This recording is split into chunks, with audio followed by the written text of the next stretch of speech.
আজকে আমরা চলে এসেছি পাহাড়ে। এই পাহাড়ে চা বাগান কীরকম হয় সেটা দেখব।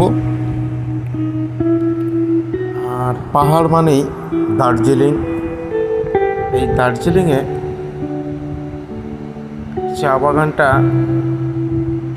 কত সুন্দর লাগছে, পাহাড়ের সেই অপরূপ দৃশ্য আমরা এখন ধরতে চলেছি।